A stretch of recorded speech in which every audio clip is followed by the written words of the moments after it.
It was supposed to be the perfect trip. You know, those spontaneous getaways where you just say, "Screw it, let's go." That was the plan. My buddy Josh and I hadn't hung out in months. We were both swamped with work, life, and all that other boring adult stuff. So, we figured a quick trip to Vegas would fix that. We booked a last-minute flight, packed up, and met at the airport. It all felt like one of those impulsive decisions that would either turn out to be amazing or a complete disaster. We were aiming for amazing. Everything seemed smooth from the start. We breezed through security, grabbed some overpriced airport snacks, and were sitting by the gate joking about how much we were going to win in Vegas. "I'm telling you, man, this is our lucky trip," Josh said with his usual smirk. I wasn't so sure. I mean, who really gets lucky in Vegas except the casinos, right? But we were pumped. It wasn't just about gambling. It was the break we both needed. When we boarded the plane, we were seated way in the back, right near the bathrooms. Not ideal, but whatever, we didn't care. We were just happy to be on the way. I even cracked a joke as we buckled in. "Dude, what could possibly go wrong?" Josh snorted, but he didn't say anything. Famous last words, right? The first half hour of the flight was chill. We were talking about the usual, work drama, friends we hadn't seen in ages, the crazy stuff we do in Vegas. There was this buzz of excitement on the plane, people chatting, flight attendants wheeling down the aisle with drinks. Everything felt totally normal. Until it didn't. About 45 minutes into the flight, the plane hit some turbulence. No biggie at first, just a little shake. I've flown enough to know that turbulence happens. I figured we'd bump around a bit, then it'd pass. But then, the bumps started turning into jolts. The plane shook harder, and that feeling in my gut started to turn. You know that feeling when you're on a roller coaster, right before the big drop? Yeah, it was like that. Josh looked at me, and I could see it in his eyes. He wasn't laughing anymore. "This doesn't feel right," he muttered, his voice low enough that only I could hear. I tried to brush it off, forcing a nervous laugh. "It's just a little rough air," I said, trying to sound confident. But inside, my stomach was doing flips. The shaking got worse, and it wasn't just a slight vibration now. It felt like the plane was bouncing. People around us started to shift uncomfortably in their seats, gripping the armrests tighter. I could hear someone a few rows up gasp, and a baby started crying. That's when I realized my own hands were white-knuckling the seatbelt. The plane dipped suddenly, and I swear, for a second, it felt like we were free-falling. A woman a few rows ahead screamed, and I felt my heart jackhammer in my chest. My ears started ringing from the pressure and the sudden drop, and I could hear the engines roaring louder, like they were struggling to keep us in the air. I shot a glance at Josh again, and now he looked scared. Not just the usual, "Oh, this is a bit bumpy," kind of scared. Real fear. He swallowed hard and leaned in closer. "Something's wrong, man. This isn't normal." I didn't want to admit it, but he was right. This didn't feel like the usual turbulence. This felt like something else, like we were losing control. The plane shook violently again, and I heard a thud behind us. One of the overhead compartments popped open, and a couple of bags tumbled into the aisle. I forced myself to breathe, but it felt like the air was getting thicker, like we were running out of oxygen or something. My head started to spin with all the things that could be going wrong. Was there a storm? Mechanical failure? Was the pilot even saying anything? I was about to press the call button for a flight attendant when I realized something strange. There hadn't been any announcements from the cockpit. No, "Hey folks, just a little turbulence. Please stay in your seats." Nothing. Just the constant, unnerving shaking of the plane. My chest tightened, and for the first time, I thought, what if we're really in trouble? I turned to Josh again, trying to find some comfort in the situation, but before I could say anything, the plane jolted so hard it felt like we hit something. People screamed. The lights flickered, and then everything went black. The lights flickered once, twice, and then total darkness. The entire plane plunged into black, like someone had just flipped a switch and turned off the world. For a split second, it was so quiet that all I could hear was the pounding of my heart, fast and panicked, as if it was trying to escape my chest. The only other sound was the steady roar of the engines, but even that seemed distant, almost muted, like it was coming from somewhere far, far away. People gasped. I heard someone start to pray quietly behind me. A baby let out a shrill cry that echoed through the cabin, but even that was swallowed by the overwhelming darkness. I couldn't see anything. Not Josh, not the seat in front of me, nothing. My hand fumbled around, trying to find the armrest. I needed to anchor myself to something, anything, to stop the rising panic that was bubbling up inside me. My fingers found Josh's arm instead. I gripped it tightly. He didn't say anything, but I could feel his muscles tense under my hand. He was just as scared as I was. A few seconds passed, or maybe it was longer. I don't know, time was starting to blur, and then the intercom crackled to life, the static making me jump in my seat. The captain's voice came over, calm but strained, like he was trying really hard to sound like everything was under control. Folks, we're experiencing some technical difficulties. Please remain calm and stay in your seats with your seatbelts fastened. That was it. That's all he said. No explanation, no reassurance, just technical difficulties. As if the entire plane going dark in the middle of the sky was just a minor glitch, like we'd lost Wi-Fi or something. But I knew it was more than that. Everyone knew it. You could feel the tension in the air, thick and heavy, like the whole cabin was holding its breath, waiting for something worse to happen. I turned to Josh, or at least I thought I did. It was still too dark to see. Technical difficulties? I whispered, trying to keep my voice steady. That's all he's got. Josh didn't respond right away. When he finally did, his voice was low, barely above a whisper. I don't like this, man. Something's really wrong. No kidding. I could feel it too. The kind of wrong that makes your skin crawl, like something bad was coming and we couldn't stop it. I tried to think logically to calm myself down. Planes don't just fall out of the sky, right? There's backup systems, emergency power, all that stuff. This had to be a glitch, a small problem that they'd fix in a few minutes. But the plane wasn't just dark, it was still shaking. Not as violently as before, but enough to keep me on edge, enough to make it feel like we weren't safe, like we weren't in control. The engine still roared beneath us, so we hadn't lost power entirely, but that didn't make me feel any better. It actually made it worse. If the engines were still running, what the hell was going on? Why was everything else dead? I strained my eyes, hoping they would adjust to the dark, but it was like staring into a void. I could barely make out the outlines of people in the seats across from me. Some of them were whispering. Others were silent, frozen in their own thoughts. Every now and then, someone would gasp or mutter a curse under their breath. The baby a few rows back was still crying, a sound that seemed to get more desperate with each passing second. The plane jolted again, a sharp, sudden drop that made my stomach flip. Someone screamed, and I heard more bags falling from the overhead bins, thudding onto the floor. For a moment, I thought we were going down. My mind was racing, thinking of all the stories I'd heard about crashes, about how pilots always tell passengers to stay calm right before something terrible happens. I had to force myself to take slow, deep breaths. I could hear Josh beside me, muttering under his breath, "This can't be happening. This can't be happening." And then my phone buzzed. It was weird. My phone was in airplane mode, and I hadn't touched it since we took off. But I felt it vibrate in my pocket, and for a second I thought maybe, just maybe, the power had come back on, that everything was going to be okay. I pulled it out, and the screen lit up, nearly blinding me in the darkness. The light from my phone illuminated the small space around me, casting eerie shadows on Josh's face.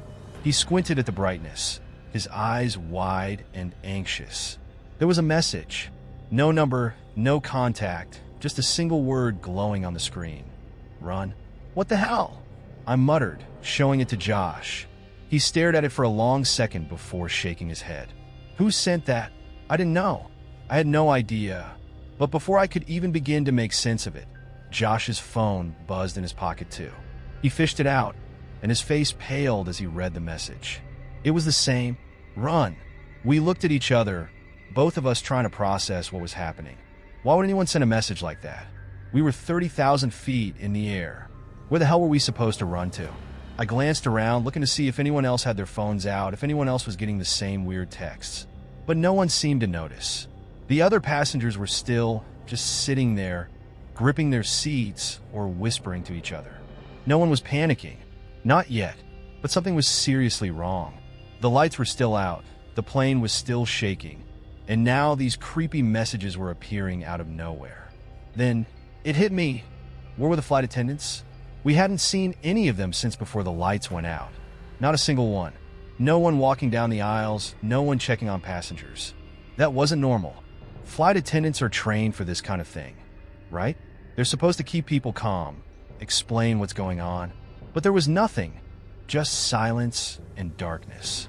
I hit the call button, more out of desperation than anything else, but no one came. No one even responded. Josh hit his too, but it was the same. No answer. I felt a chill crawl up my spine. Something was wrong. Something way bigger than just turbulence or a technical glitch. I tried to push the thought out of my mind, to focus on staying calm. But deep down, I knew. We weren't in control anymore. The buzzing of my phone was the only sound cutting through the eerie silence that had taken over the cabin. My heart pounded as I stared at that single, haunting word, run. It glowed on my screen like a warning, and the longer I looked at it, the more my mind started racing. I could feel the panic rising, the kind that grabs your chest and makes it hard to breathe.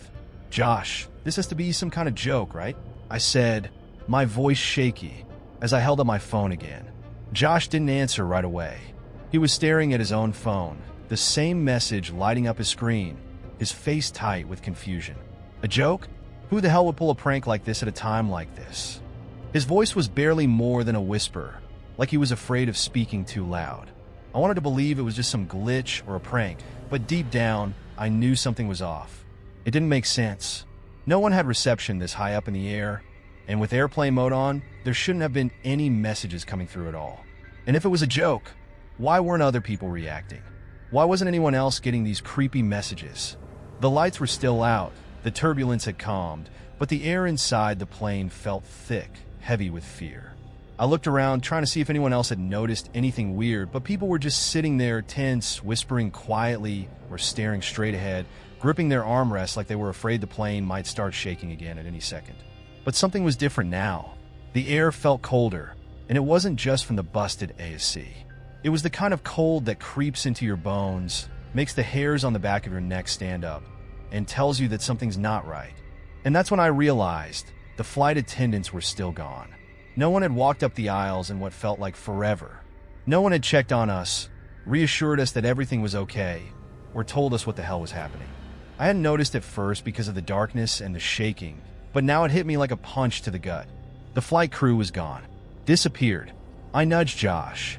Dude, where are the flight attendants? He looked around, finally catching on. I don't know. Shouldn't they be, walking around, making sure we're not freaking out? Exactly, I said, my voice rising slightly. There's always at least one, right? They should be telling us what's going on. He swallowed hard, his Adam's apple bobbing up and down as his eyes darted around the cabin. Maybe they're in the back or the front, talking to the captain. I didn't buy it. This wasn't normal.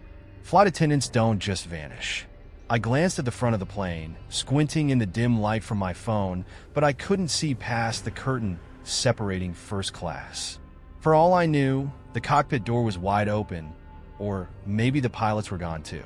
The thought sent a fresh wave of dread through me. We need to check, I said, unbuckling my seatbelt. We need to see if they're okay. Josh looked at me like I'd lost my mind. Are you serious? What are we supposed to do if they're not there? Walk up to the cockpit and fly the damn plane ourselves? I don't know, man, but we can't just sit here. Something's wrong. I stood up, my legs shaking more than I'd like to admit, and took a deep breath. The plane wasn't shaking anymore, at least, but it felt like I was about to walk into something I wasn't prepared for. Josh hesitated for a second, but eventually stood up too. His face was pale, his eyes darting around the cabin like he expected something to jump out at us. We started walking toward the back of the plane, trying not to draw too much attention. The other passengers were too busy dealing with their own fear to notice us, but every step I took felt heavier, like the air itself was pressing down on me. My mind kept running through worst-case scenarios. What if the crew was passed out? What if something or someone had taken them? I tried to shake the thoughts away, but they stuck like glue. As we reached the back of the plane, I noticed the curtain that usually covered the galley area, the spot where the flight attendants would prepare drinks and snacks, was pulled shut. I hesitated. I could feel Josh behind me, breathing heavily, but he didn't say anything. I pulled the curtain back. The galley was empty. Completely empty. The carts, the supplies, everything that should have been back there was gone. No flight attendants, no noise, just a cold, sterile space that looked like no one had been there for hours. My stomach twisted. Where the hell are they? Josh whispered, stepping up beside me. His eyes were wide, scanning the empty space like he expected someone to jump out at any second. But there was nothing. I opened a few cabinets, maybe expecting to find some clue, something that explained why the crew was gone, but there was nothing but air. Josh was doing the same, checking under the counters, behind the curtain, but it was like the entire back of the plane had been scrubbed clean of any signs of life. "What the hell, man?" Josh muttered, pacing now. "This isn't right. This isn't right at all." My phone buzzed again, startling me. I almost dropped it. My hands were shaking so badly. Another message. The same unknown number. "Do not look back." I froze. I showed the screen to Josh, my hand trembling. His face paled as he read it, and he swallowed hard. "What does that even mean?" he asked, his voice barely above a whisper. "I don't know, but..." Suddenly, the plane jerked violently, harder than before. We were thrown against the wall of the galley. I heard a few more screams from the passengers, the sound of bags falling and hitting the floor again. Josh grabbed my arm to steady himself, and I pressed my back against the cold wall, my heart pounding so hard I could hear it in my ears. "Maybe we should head back to our seats," Josh said, his voice tight with fear. "I don't like this. I don't like this at all." I nodded, too stunned to argue. My gut told me we were missing something big, but I wasn't ready to find out what it was. Not yet. As we made our way back down the aisle, trying to act casual, I couldn't shake the feeling that something was watching us, something lurking just out of sight. My phone buzzed again, but I didn't dare check it this time. I had a sinking feeling that whatever message was waiting for me wouldn't make any sense. Maybe none of this would. We slid back into our seats, our breath shallow. The cabin was eerily quiet, apart from the soft murmurs of confused passengers. Josh looked at me, wide-eyed, still shaken. "Dude, what the hell is going on?"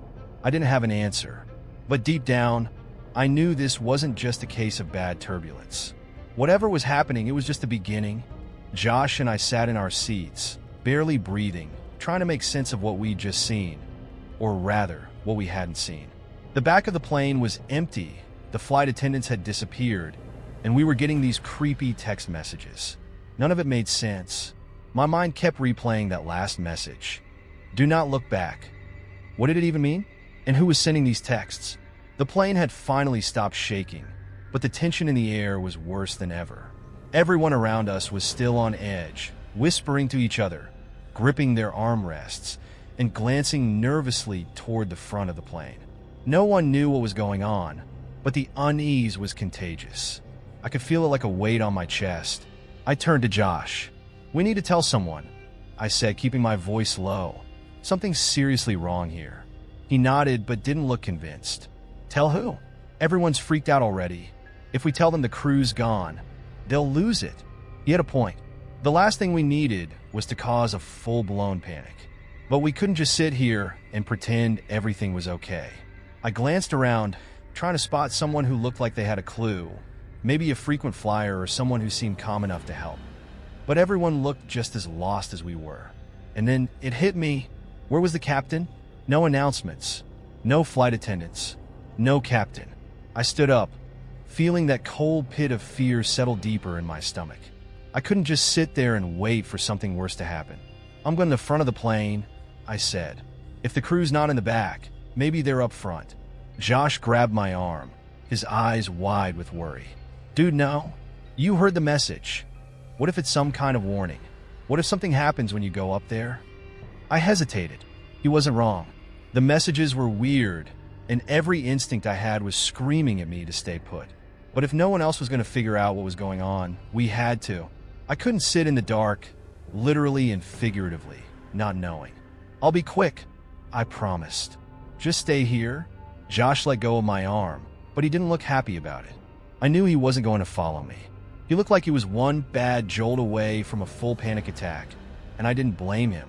I wasn't exactly feeling brave myself. I started moving down the aisle, stepping carefully over the bags and pillows that had fallen during the turbulence. People stared at me as I passed, their eyes wide with confusion. I could feel their unspoken questions. Asterisk, where are you going? What's happening? Asterisk, I didn't have any answers, so I kept my head down and pushed forward. As I got closer to the front, the air felt different. Colder, like the temperature had dropped a few degrees the further I walked. My skin prickled, and a shiver ran down my spine, but I kept going. I had to know. The curtain separating first class from the rest of the plane was drawn, as usual. I hesitated for a second, glancing back toward the middle of the plane where Josh was still watching me. He gave me a small, nervous nod, and I turned back to the curtain. Slowly, I pulled it aside. The first thing I noticed was that first class was just as dark as the rest of the plane, but the eerie thing? It was completely empty. Every seat vacant. No passengers, no flight attendants. Just rows of empty seats and dim, flickering lights. My heart was pounding now. Something was seriously wrong. First class is never empty. Even on the quietest flights, those seats are full. But here, it looked like a ghost plane. I swallowed hard and kept walking. My footsteps echoed softly on the carpet, and it felt like I was the only person left on the plane. My breathing was shallow, my pulse pounding in my ears. The closer I got to the cockpit, the more my fear turned into something else, dread. A deep, sinking dread that told me I wasn't going to like what I found at the end of this walk. I reached the cockpit door. My hand hovered over the small intercom button next to it, the one you press if you need to talk to the pilots. My fingers were shaking, and I wasn't even sure what I was going to say. Hey, just checking to see if you're still alive up there? Yeah, right. But before I could press the button, I noticed something strange. The cockpit door was slightly open. Not much, just a crack. My breath hitched. The door to the cockpit is always locked during flights.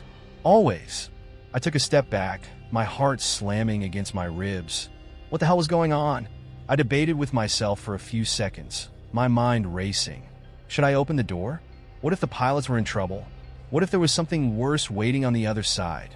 My hand hovered in the air, frozen. Then a noise, soft, almost imperceptible, came from the cockpit. It sounded like something shifting, like movement. My stomach dropped. Without thinking, I pushed the door open a few more inches. The dim light from the cabin barely lit the cockpit, but I could see enough. It was empty. The pilot and co-pilot seats were vacant. The controls and dials all lit up, flashing and blinking like nothing was wrong. But there was no one there. No one flying the plane. No one steering us. I felt like my entire world was tilting, the ground dropping out from under me. Who was flying the plane? I stepped back, my head spinning. This wasn't happening. It couldn't be real. But there was, right in front of me, the cockpit completely empty, no one in control of the plane that was hurtling through the sky. Suddenly, my phone buzzed in my pocket again, jolting me out of my daze. I fumbled for it, my hands trembling as I unlocked the screen. Another message. Do not open the door. I stared at the message, my blood running cold. The timing, it was like someone had known what I was doing, had known I was about to open the cockpit door. But who? And how? I glanced around the empty cabin, suddenly feeling exposed, vulnerable. I backed away from the door, my pulse racing, and turned to make my way back to my seat. As I walked, my mind kept spiraling. Who was sending these messages? What did they know that I didn't? And most importantly, who or what was flying the plane? I stumbled back into my seat next to Josh, my breath coming in short, panicked bursts. What did you see? Josh asked, his voice tight with fear. I couldn't bring myself to answer right away. My throat felt dry, and my mind was spinning. I took a deep breath, trying to steady myself. Finally, I turned to him, my voice barely above a whisper. The cockpit, it's empty. Josh's face went pale. What do you mean empty? There's no one there, I said, my voice cracking. No pilots. No one. The plane's just flying by itself. For a moment, Josh just stared at me, his mouth hanging open in disbelief. Then he leaned back in his seat, his eyes wide with shock. We're screwed, he muttered. We're totally screwed. I didn't want to believe it, but deep down, I knew he was right. I couldn't shake the feeling of dread that clung to me after seeing the empty cockpit. How could the plane be flying itself? The question echoed in my mind, but I had no answers. I could still feel the weight of that last message. Asterisk, do not open the door. Asterisk, it was like someone or something was watching us, and that thought was more terrifying than anything else. I slumped back in my seat next to Josh, my mind racing. Josh was pale, his eyes flicking nervously between me and the darkened cabin. "What do we do now?" he whispered. I didn't know how to respond. What could we do? We were on a plane, trapped thousands of feet in the air with no crew, no pilots, and no explanation. It felt like we had stumbled into a nightmare we couldn't wake up from. "I don't know, man," I finally muttered, "but we have to figure this out. There's no way this plane is flying on its own." Josh stared at me for a moment, then nodded, though he didn't look convinced. His hands fidgeted in his lap, and I could tell he was trying not to completely lose it. A sudden noise jolted both of us out of our thoughts. It wasn't loud, just a faint metallic sound coming from the back of the plane. At first, I thought I was imagining it, but then it came again, clearer this time. It sounded like something metal scraping against the floor, like one of those carts the flight attendants use. Josh heard it too. He glanced at me, his eyes wide. "What was that?" I didn't answer. Instead, I turned and looked toward the back of the plane, toward the galley. That's where the sound had come from. We had just been back there, and it had been completely empty. So, what the hell was moving around now? The thought sent a chill down my spine, but if there was something back there, we had to know. We couldn't just sit here and wait for things to get worse. "We need to go back," I said, standing up. Josh looked at me like I was insane. "Are you serious? You just said the cockpit was empty. What if someone's back there messing with us?" "Exactly," I said. "We need to know who or what is back there. We can't just sit here." Josh hesitated, biting his lip, but after a few seconds, he stood up too. "Okay, fine. But if something jumps out at us, I'm punching you first." I cracked a nervous smile, but it quickly faded as we started making our way down the aisle again. The plane was still dark, the only light coming from the faint glow of a few passengers' phones and the emergency lights near the exits. Most of the other passengers were quiet now, as if they had accepted the bizarre silence that had fallen over the cabin. It felt like we were the only ones still trying to make sense of what was happening. The noise came again, louder this time, a clear metallic scrape coming from the galley. I could feel my heart hammering in my chest, but I kept moving. My hands were shaking, and I had to clench them in a fist to keep them steady. We reached the back of the plane, where the curtain leading to the galley was still drawn. I hesitated for a second, my hand hovering over the fabric. Josh was right behind me, practically breathing down my neck, clearly just as freaked out as I was. I glanced at him, and he gave me a shaky nod. Taking a deep breath, I pulled the curtain aside. The galley looked exactly the same as it had when we checked it earlier, completely empty. The carts were still gone, the cabinets closed, nothing out of place. But that didn't explain the noise we'd been hearing. Josh stepped forward, his eyes darting around the small space. "Where's it coming from?" he whispered. Before I could answer, we both heard it again, a metallic clanging sound, much closer this time. It was coming from one of the lower cabinets. Josh and I both froze. My heart was pounding so loudly, I could barely think. There was something someone in that cabinet. We stared at it for a moment, neither of us wanting to move. But we had come this far. We had to know. I knelt down, my hands trembling as I reached for the cabinet door. Josh stood behind me, his breathing shallow and fast. I could feel the adrenaline surging through my veins, telling me to run, to get the hell out of there, but I forced myself to stay calm. With one swift motion, I yanked open the cabinet door. Nothing. It was completely empty. I let out a breath I didn't realize I'd been holding. Josh leaned over my shoulder, his face twisted in confusion. "What the hell? Where did the noise come from?" "I don't know," I muttered, staring into the empty space. There was nothing there, no tools, no loose parts, nothing that could have made that sound. Just as I started to stand up, something shifted in the darkness behind us. It was faint, like a whisper of movement, but I felt it more than I heard it. The hairs on the back of my neck stood up. Josh must have felt it too, because he spun around, his eyes wide with panic. "What was that?" Before I could answer, the lights flickered, just for a split second, barely enough to register. But in that moment I saw something. A shadow. moving at the far end of the galley. My breath caught in my throat. Josh grabbed my arm, his fingers digging into my skin. "Did you see that?" he whispered, his voice trembling. I nodded, unable to speak. I had seen it, a dark shape, just out of the corner of my eye, disappearing into the shadows at the back of the plane. It was there, and then it wasn't. "What the hell was that?" Josh muttered, his voice barely audible. "I don't know," I whispered back. "But we need to get out of here. Now!" Without waiting for an answer, I grabbed his arm and pulled him out of the galley. My heart was racing as we stumbled back down the aisle toward our seats, trying to stay calm, trying not to look back. The darkness seemed to press in on us from all sides, and I couldn't shake the feeling that something, or someone, was watching us. When we finally collapsed into our seats, Josh was shaking. "What did we just see?" he asked, his voice tight with fear. "I don't know," I said, rubbing my face with my hands. "But whatever it was, it's not just us on this plane." Josh leaned back, staring up at the dark ceiling. "This doesn't make any sense. There's no pilots, no crew, and now... shadows? What's happening?" I didn't have an answer. I wanted to say it was all in our heads, that we were just freaking ourselves out, but the truth was I had no idea what was going on. The plane felt like a trap, like we were stuck in some kind of twisted nightmare with no way out. And worst of all, it felt like we weren't alone. Just as I was about to say something, my phone buzzed again.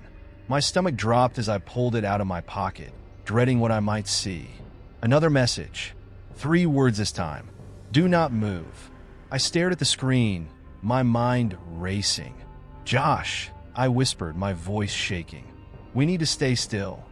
Josh's eyes widened as I showed him the message. He swallowed hard, his voice barely above a whisper. "What happens if we don't?" I didn't want to find out.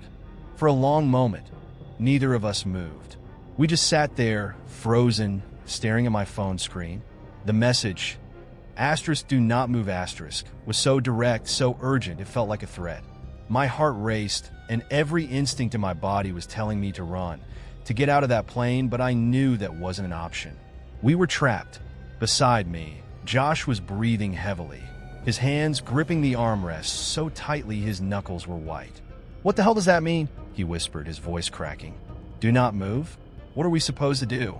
Just sit here and wait for something to happen?" I didn't know what to say. The messages were making less and less sense, but at the same time, they felt like the only thing we could cling to. They were coming from somewhere, someone, but the thought of who was sending them and how they knew what we were doing was terrifying.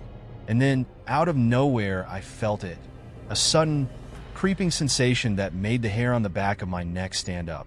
It was subtle at first, just a prickling awareness that something or someone was watching me. My skin felt cold, and I had to fight the urge to turn around and look behind me. But the message had been clear: do not move. I swallowed hard, my mouth dry. I leaned toward Josh and whispered, "Do you feel that?" He nodded, his eyes wide with fear. "Yeah, like we're not alone." The realization hit me like a punch to the gut. I had felt this before, back in the galley, when we had heard the strange noises and seen that shadowy figure. But now it was closer, more immediate, like it was right behind us. My pulse quickened, and I could feel sweat forming on my forehead.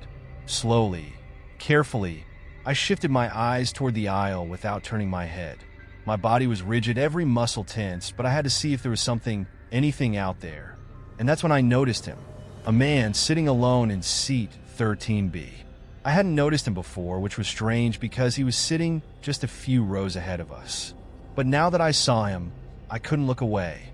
He was wearing all black, a black coat, black pants, black shoes, and he had his head turned slightly to the side like he was staring out the window.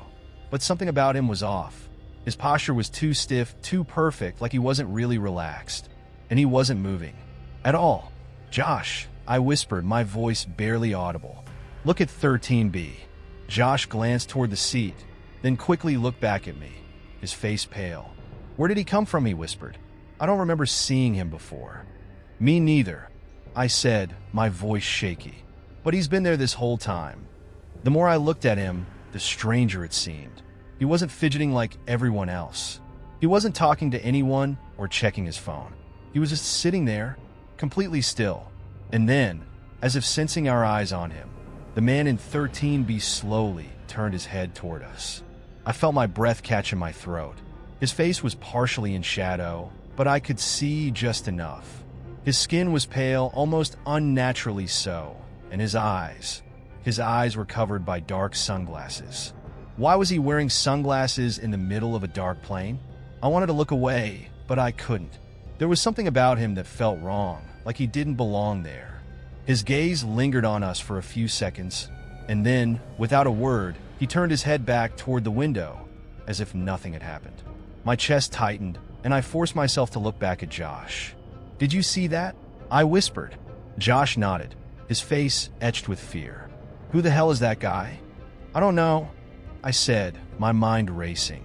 "But he's been sitting there this whole time, just watching us." Josh swallowed hard. "What do you think he wants?" "I don't know," I muttered. "But he doesn't feel right. Something's off." We both sat there in silence for a few moments, too afraid to move, too afraid to do anything except breathe. The tension in the air was unbearable, like the entire plane was holding its breath, waiting for something to happen. Then, without warning, the man in 13B stood up. My heart stopped. He rose from his seat with an eerie slowness, like he was in no rush, like time didn't matter to him. He didn't look at us again, but I could feel the weight of his presence as he stepped into the aisle. The rest of the passengers didn't seem to notice him. They were still talking quietly, lost in their own thoughts, but I couldn't take my eyes off him. He started walking toward the front of the plane, his movements smooth and deliberate. My stomach twisted as I watched him. There was something unnatural about the way he moved, too calm, too precise.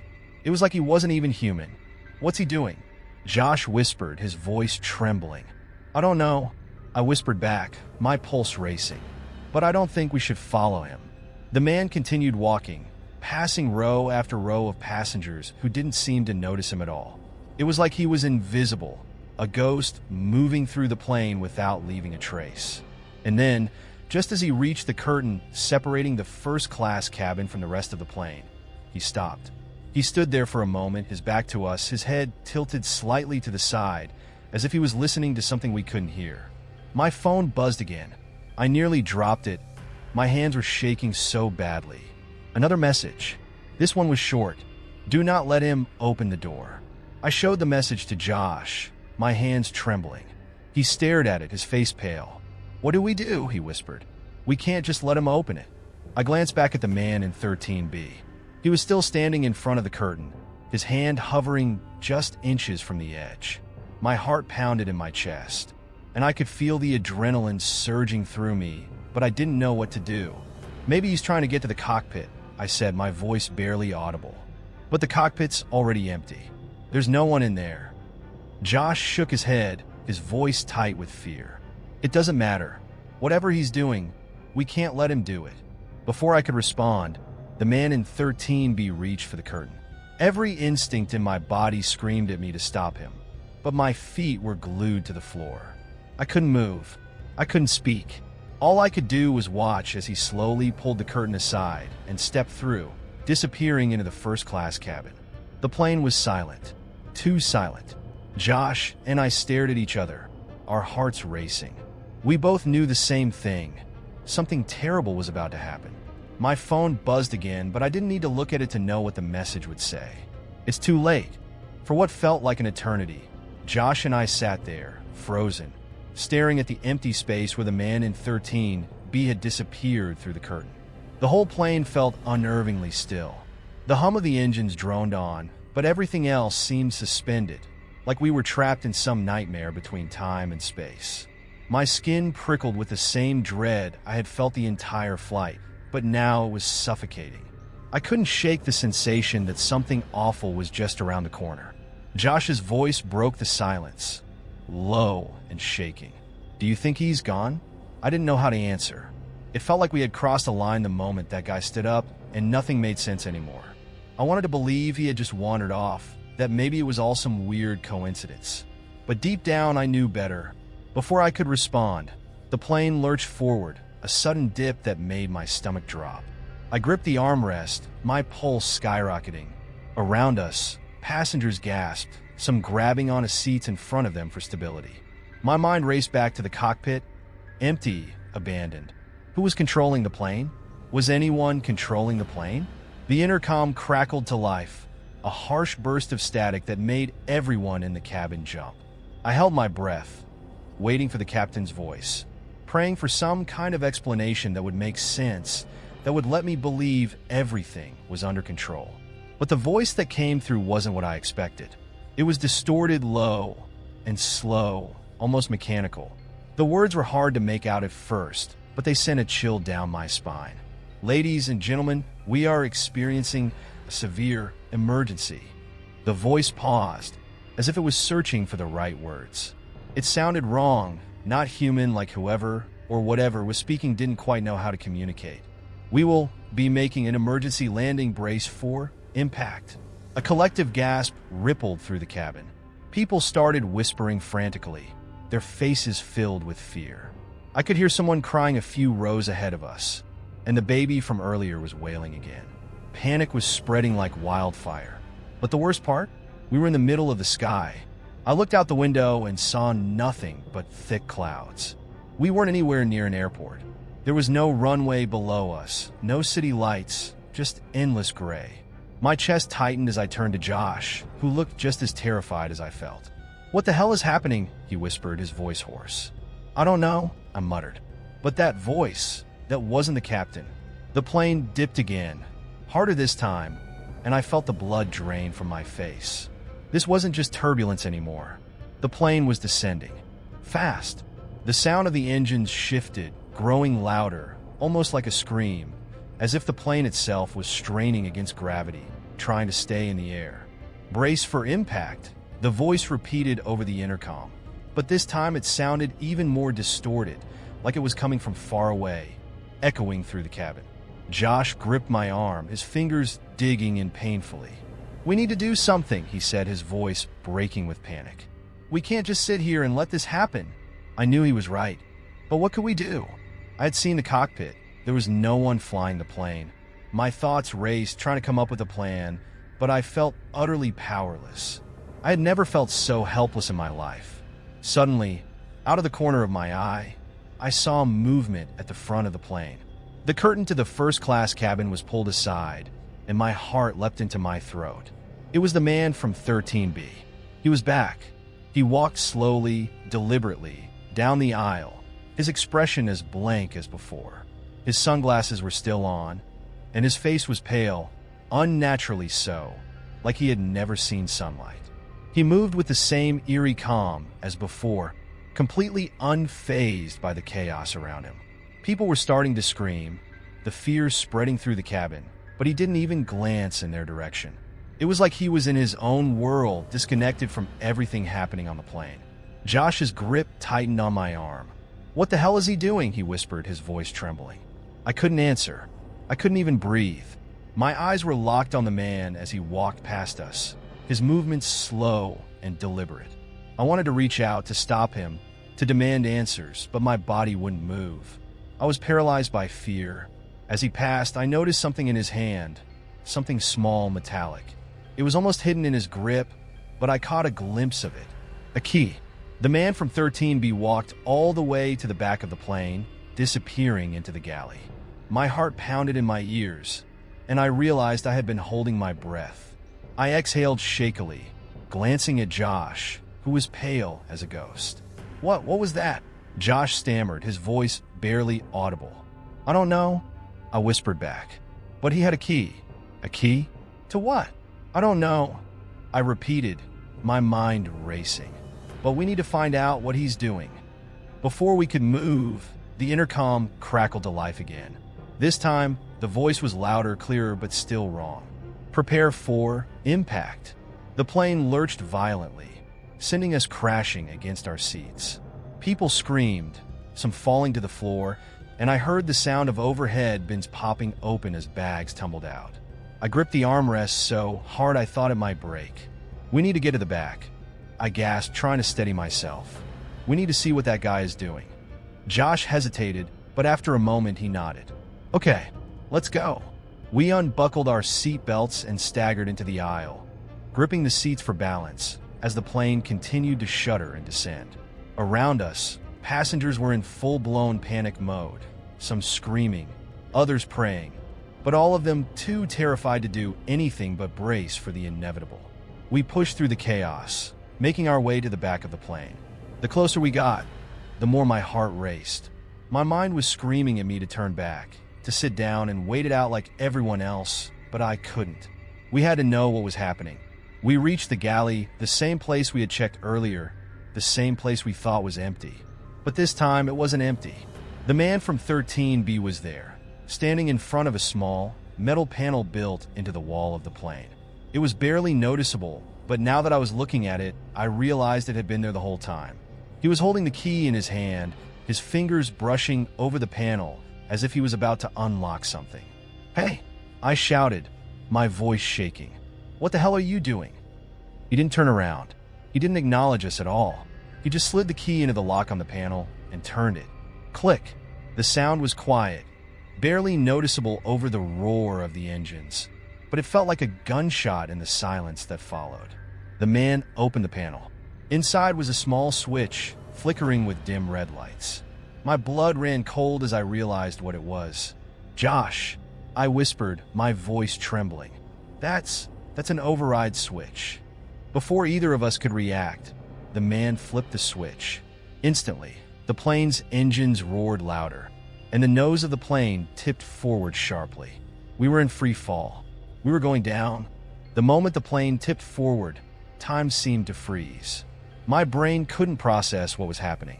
1 second, we were standing in the galley, watching the man from 13B flip that switch, and the next, the whole plane was plummeting. I could feel the floor dropping out from under me, my stomach shooting into my throat as the descent accelerated. Everything inside the cabin erupted into chaos. Screams filled the air, a cacophony of pure terror as passengers realized what was happening. Bags, phones, and anything that wasn't tied down started flying through the aisles. I grabbed the wall to steady myself, my body lurching with the sudden drop, and I could feel Josh beside me doing the same. It was like we were trapped in a falling elevator that had no bottom. "We're going down!" Josh shouted, his voice cracking with panic. I knew it too. The sickening weightlessness in my gut told me that we were in free fall. The engines were still roaring, but they weren't doing anything to slow us down. My mind raced, trying to make sense of the madness, trying to figure out why this was happening. And all I could think of was the man from 13B. He was still standing there, completely unfazed, his hand resting on the now open panel. The expression on his face hadn't changed, still blank, still calm, as if the plane nosediving wasn't a big deal at all. His sunglasses reflected the dim emergency lights, giving him a strange, almost otherworldly look. "Why are you doing this?" I shouted, my voice raw with desperation. "Who are you?" For the first time, he looked directly at me. He tilted his head slightly, as if considering my question, and then, in a voice so low and flat it was barely audible over the screams, he said, "It's already done." And then, without another word, he turned and walked toward the emergency exit. "Where are you going?" Josh screamed, his voice frantic. "We're crashing." But the man ignored him. He moved with the same eerie calmness as before, unaffected by the chaos around him. People were clinging to their seats, crying, begging for someone to do something, but he just walked past them as if none of it mattered. I was frozen in place, watching as he reached the emergency exit door. My mind was racing, trying to understand. Why was he so calm? What had he done? And more importantly, how the hell was he planning to open that door? The door. It hit me then like a punch to the gut. The plane was still in the air, dropping fast, but we were thousands of feet up. There was no way to open that door, not with the pressure outside. It would rip the cabin apart, but he didn't seem to care. I grabbed Josh's arm, my grip tight. "We have to stop him." Josh shook his head, wide-eyed. "What? No, we can't go near him. He's insane. He'll kill us all." But I couldn't just stand there and watch. I knew, that if he opened that door, we were all done for. Before I could move, the intercom crackled to life again. But this time, the voice wasn't the distorted, inhuman one from before. It was the captain, Ladies and gentlemen, this is your captain speaking. Please remain calm. I almost collapsed from the shock of hearing his voice. After everything, the silence, the eerie messages, the empty cockpit, the captain was alive? We have encountered an emergency situation, but we are working to regain control of the aircraft. I repeat, please remain calm. His voice was strained but clear. It didn't make sense. I had seen the cockpit. It had been completely empty. But now, the captain was telling us he was in control. Josh grabbed my arm. He's lying. We saw the cockpit. There's no one flying this plane. I couldn't think straight. My head was spinning, my heart pounding in my ears. I wanted to believe the captain, to believe that everything was going to be okay, but nothing made sense. The plane was still dropping, the engines howling, and the man in 13B was now standing right in front of the emergency door. And then he did the unthinkable. He reached for the handle. "No!" I shouted, instinctively moving toward him. "You can't." But it was too late. With one swift motion, he pulled the handle down, and the door opened. For a split second, nothing happened. It was like time froze again, the cabin suspended in that one impossible moment. But then, the pressure hit. The air roared as it was sucked out of the cabin. The deafening sound of wind tore through the plane, drowning out the screams. Loose items, bags, seat cushions, everything, were ripped from their places and flung toward the open door. My ears popped painfully as the pressure dropped, and I felt the pull, the force of the wind trying to yank me out of the plane. The man from 13B was standing right in front of the open door, his body rigid, his coat flapping violently in the wind. But he didn't move. He just stood there, perfectly still, as the chaos raged around him. "Hold on!" Josh screamed, grabbing onto the nearest seat for dear life. I grabbed the armrest of a nearby seat, my knuckles white, my body straining against the pull of the open door. My mind was racing, trying to figure out what was happening. How had he opened the door? Why hadn't he been sucked out? And what the hell is going on? Then, something even stranger happened. The plane stopped falling. It didn't slow down gradually. It just stopped. 1 second we were in free fall. The next we were level again. The pressure normalized. The roaring wind died down. And everything went eerily quiet. The emergency exit door was still open, but nothing was being sucked out anymore. It was like the laws of physics had just decided to take a break. I stared at the man from 13B, my mind unable to comprehend what I was seeing. He was still standing there, completely unaffected by the chaos he had unleashed. He turned to look at me, his sunglasses reflecting the pale light of the cabin. And for a moment, I thought I saw something in his eyes. Something inhuman. "Who are you?" I whispered, my voice barely audible. He didn't answer. Instead, he stepped forward toward the open door. And then he jumped. I lunged forward, my hand reaching out instinctively, but it was too late. He was gone. For a long moment, I just stood there, staring at the open door, my mind racing. The plane was still flying, somehow despite everything. The door was wide open, and yet we weren't in danger anymore. The man from 13B had just jumped out into the sky, and I had no idea why. Josh came up behind me, his voice shaky. "What the hell just happened?" I turned to him, my mind reeling. I don't know what any of this is." We stood there in silence, the weight of everything pressing down on us. The cabin was quiet now, almost peaceful, as if the storm had passed. But I knew, deep down, that we weren't safe. Not yet. And then, as if on cue, the intercom crackled to life again. "This is your captain speaking. Please return to your seats and prepare for landing." I stared at the speaker, my heart pounding. Landing? Where? The captain's voice sounded calm, almost serene, but something about it felt wrong. We weren't anywhere near an airport. There was no runway in sight. So what the hell was he talking about? I turned to Josh, my voice barely above a whisper. "Where are we landing?" He looked at me, his face pale. "I don't know, but I don't think it's anywhere good." The captain's voice over the intercom sent a shiver down my spine. "Prepare for landing."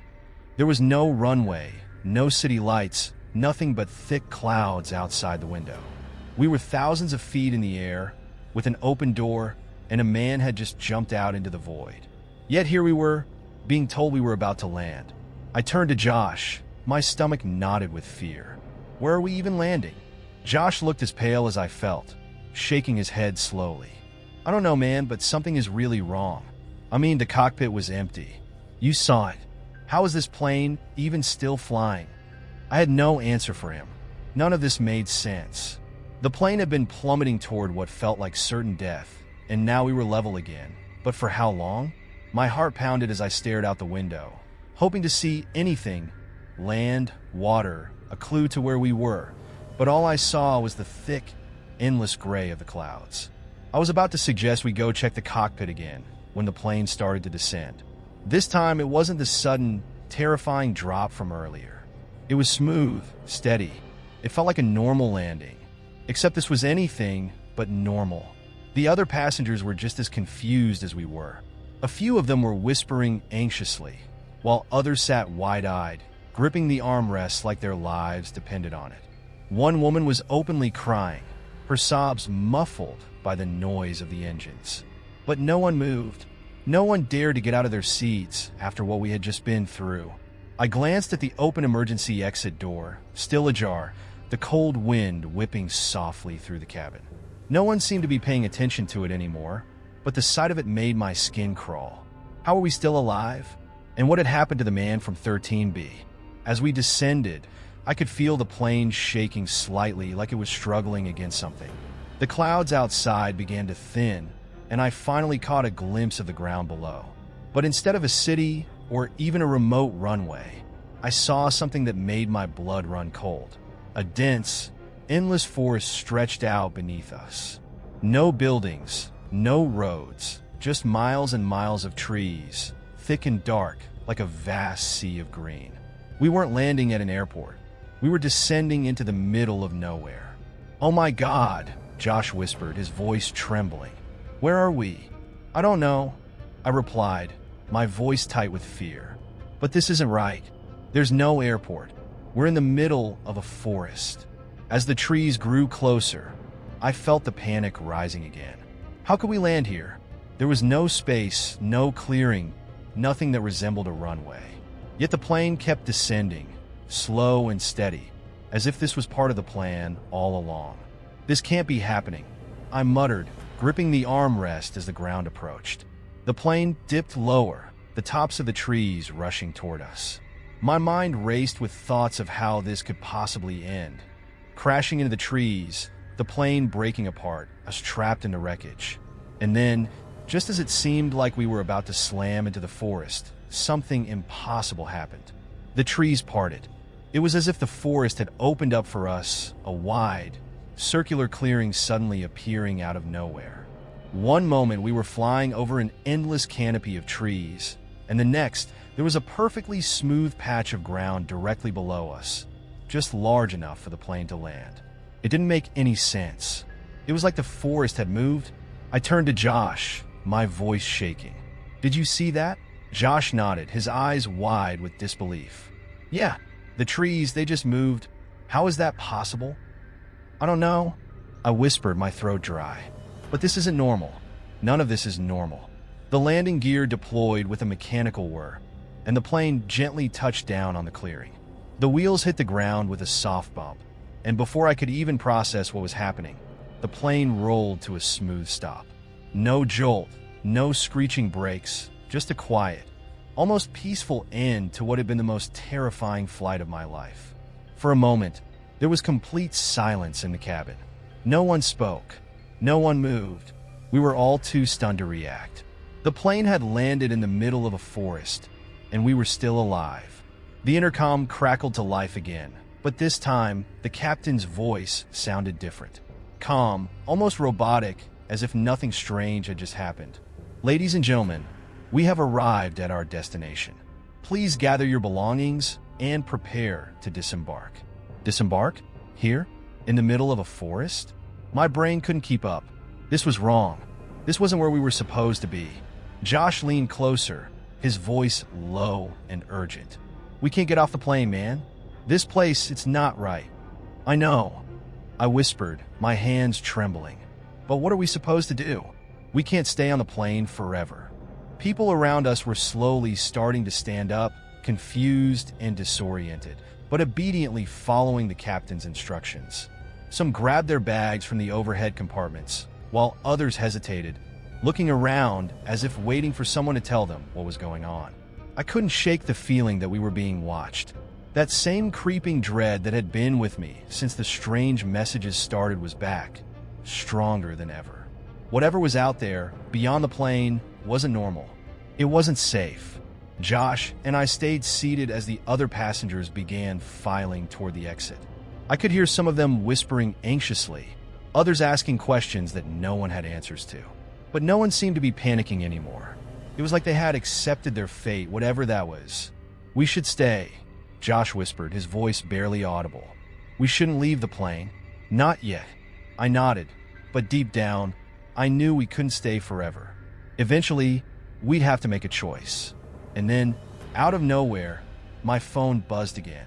I fumbled to pull it out of my pocket, my hands shaking as I unlocked the screen. Another message, just like the ones before, from the same unknown number. But this one was different. 3 words: "Do not leave." I stared at the screen, my heart pounding. I showed it to Josh, who looked just as terrified as I felt. "What do we do?" he whispered. "If we leave?" I didn't want to think about what might happen if we stepped off that plane, but staying didn't feel like an option either. It felt like we were trapped, no matter what we chose. Before I could respond, the sound of footsteps caught my attention. I looked up and froze. The man from 13B was standing at the front of the plane. He was back. He hadn't jumped. He hadn't disappeared. He was just there, standing calmly near the open door, watching the passengers as they disembarked. His sunglasses were still on, his face as expressionless as ever. But there was something about him, something darker, more menacing than before. Josh grabbed my arm, his voice panicked. "He's back. He's not human, man. We can't leave." I swallowed hard, my mouth dry. "I know." The man from 13B didn't move. He just watched, waiting. And that's when I realized we had been brought here for a reason. This wasn't an accident. This wasn't a malfunction or a strange coincidence.